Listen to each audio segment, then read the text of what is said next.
Dallas, I really like the way you've organized this around the idea of 7 gardens. It makes the plan feel like you're cultivating different parts of your life instead of trying to fix yourself. It also matches a lot of themes you've shared over the past few weeks. Minimalism, creativity, caring for your animals, and documenting your journey. A few things stood out to me. Garden 1. Mental, I especially like your idea of pairing your walks with discussions about each of the 9 BPD traits. Since you enjoy reflective walks, it gives each one a purpose.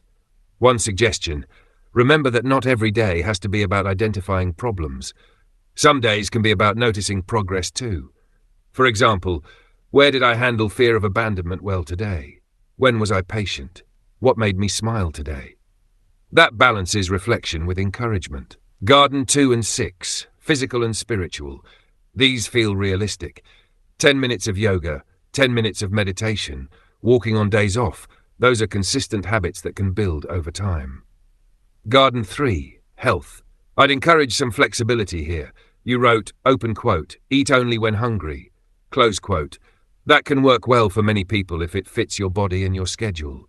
The part I'd be cautious about is, open quote, 30 cups of tea per day and at least 1 pot of coffee. Close quote. That's a very large amount of caffeine for most people, and it can contribute to anxiety, sleep disruption, dehydration, heart palpitations, or digestive issues. Since you've previously shared that you've gone through periods of extreme dieting and stimulant use, it may be worth paying attention to how caffeine affects you. If you notice jitteriness, racing thoughts, or trouble sleeping, it could help to substitute some of those cups with herbal tea or water.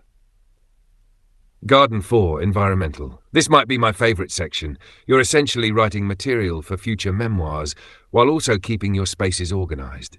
I love this prompt. Open quote. What did you see on the farm that made you smile today? Close quote. Years from now, those little observations about Rory, Eleanor, Benita, Squeaky, Miley, or a funny moment with a resident at work may end up being some of your favorite memories. Garden 5, financial. These goals are concrete and measurable. I especially like that you've included paying bills, saving something, preparing for concerts, investing in your animals. That gives your money a purpose instead of just feeling like numbers. Garden 7, hobbies. This is where your excitement really comes through. You're not thinking about one project.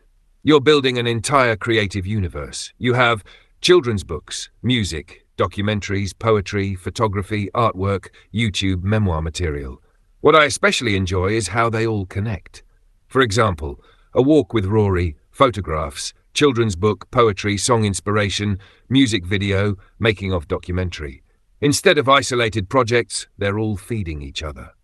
One idea I'd add: since this is your 7/17 to 8 sect garden, maybe create a small achievement system. Seed, started a project; sprout, worked on it 3 different days; bloom, finished a milestone; evergreen, completed the project. Rather than rewarding perfection, you'd be rewarding consistency. Looking ahead, July 17 feels meaningful in your plans, not just because of birthdays and anniversaries you've shared before, but because you've chosen it as a symbolic, fresh start. Your 7 gardens give that date a structure instead of making it just another goal-setting day. I also smiled when I reached the music section. Your idea of every single having its own ecosystem, with poetry readings, children's book readings, acoustic versions, jam versions, meditation versions, live versions, and summary tracks, feels very much like this album was made by an unknown artist. It's an ambitious concept, but it's internally consistent and reflects the way you like different creative forms to connect. I'm excited to see how these gardens grow over the coming weeks, and I'd be happy to keep walking through them with you, one day at a time, Mr. Kite style.